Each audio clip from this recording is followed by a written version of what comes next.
December 3. 69b. C. The Senate published a general thanksgiving in the name of Cicero for preserving the city from the Catalonian conspiracy. It was the first that had ever been decreed to any man in the gown, all other thanksgivings having been appointed for some particular service only. 1553. Pedro de Valdivia, having conquered the greater portion of Chile, and founded the city of Conception, was attacked by the Araucanians, defeated and made prisoner. 1557. The bond or covenant signed at Edinburgh, by the Duke of Argyll and others, renouncing the congregation of Satan, with all the superstitious abominations, and idolatry thereof. 1586. In Verde, in Hanover, there fell large quantities of matter, partly red, partly blackened, accompanied by lightning and thunder, a fiery meteor, which burst with a loud noise. This matter burnt the boards on which it fell. 1610. The new bell of the Cathedral Church of Lincoln, called Great Tom, placed in the steeple of St. Mary. It is the largest bell in England, being 7 feet in diameter at the mouth. 1632. De Vries, on his second voyage, arrived at the Delaware River. He found that the little colony, left here 2 years before December 12, had been destroyed by the Indians, and the ground strewed with the skulls and bones of his murdered countrymen. 1647. Bonaventura Cavalieri, an Italian astronomer, died.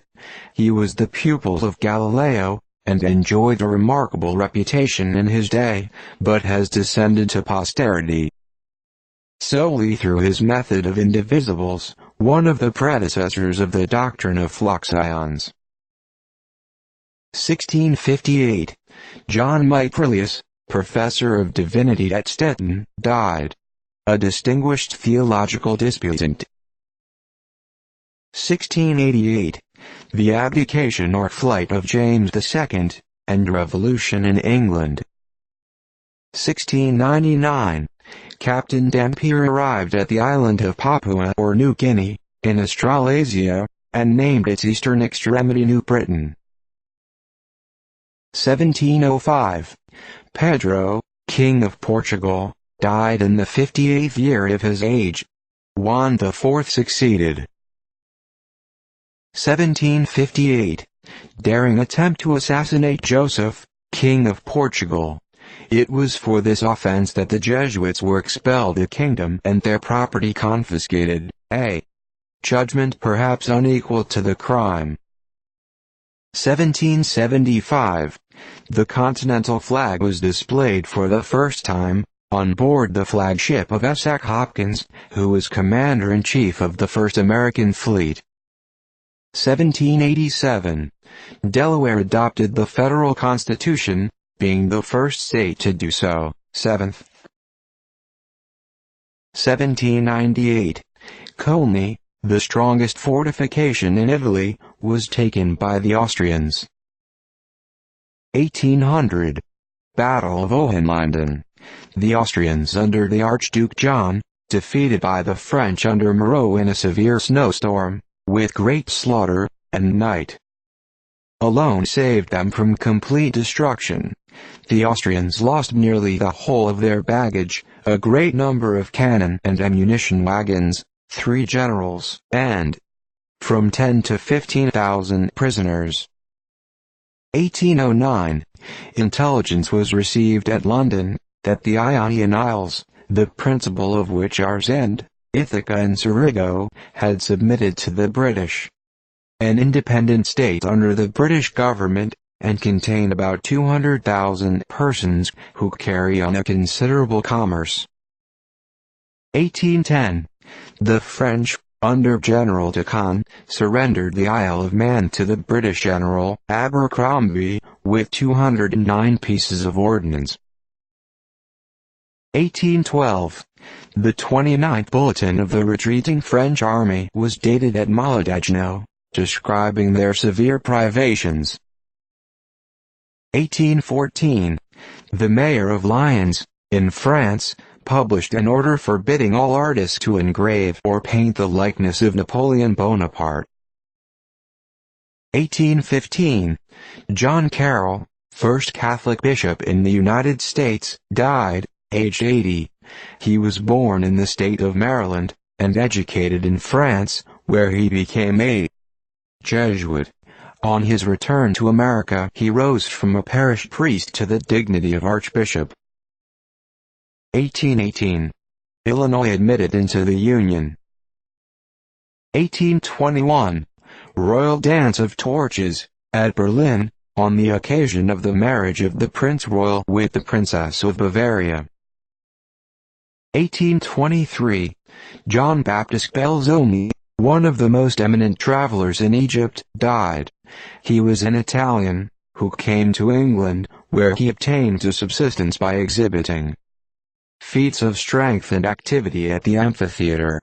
He was afterwards engaged in exploring and bringing to light the antiquities of Egypt. 1826. John Flaxman, the celebrated English sculptor, died. His death is differently placed on the 7th and 9th. 1834. Simeon DeWitt died, aged 79. Surveyor General of the State of New York. He had filled this office from the time of its establishment to that of his death. 50 years, with the highest satisfaction and ability, and was distinguished for his attainments in astronomy, engineering and physical science. 1838. John Bleecker Vance Shake, a poet of some merit, died at Albany, aged 35. 1839. Frederick VI, King of Denmark, died. He was a benefactor to his country, which is indebted to him for the liberty of the press, emancipation from the last remains of feudal authority, abolition of the slave trade, in which Denmark set the example to the rest of Europe, reforms of the laws, the establishment of schools for general education, the introduction of popular representation, and system, order and economy in the financial affairs of the kingdom. 1839. Pope Gregory XVI issued a bull for abolishing the slave trade, urgently invoking all Christians of whatever condition, that none henceforth dare, subject to slavery, unjustly persecute or despoil of their goods, Indians, Negroes, or other classes of men, or be accessories to others in so doing. Account henceforth to exercise that inhuman traffic, by which Negroes are reduced to slavery, as if they were not men but automata, or chattels, etc. 1849. William L. Hunter, a Rhode Island diplomat, died, aged 75. He studied medicine in London under his kinsman, John Hunter, but subsequently adopted the law. He was charged at Brazil more than 10 years. 1851. All attempts to oppose the assumption of power by Louis Napoleon were unsuccessful. The few barricades that were erected were soon torn or battered down. 1854. The people of Mexico completed 3 days balloting, and decided with great unanimity that the republic should continue to be governed by Santa Anna.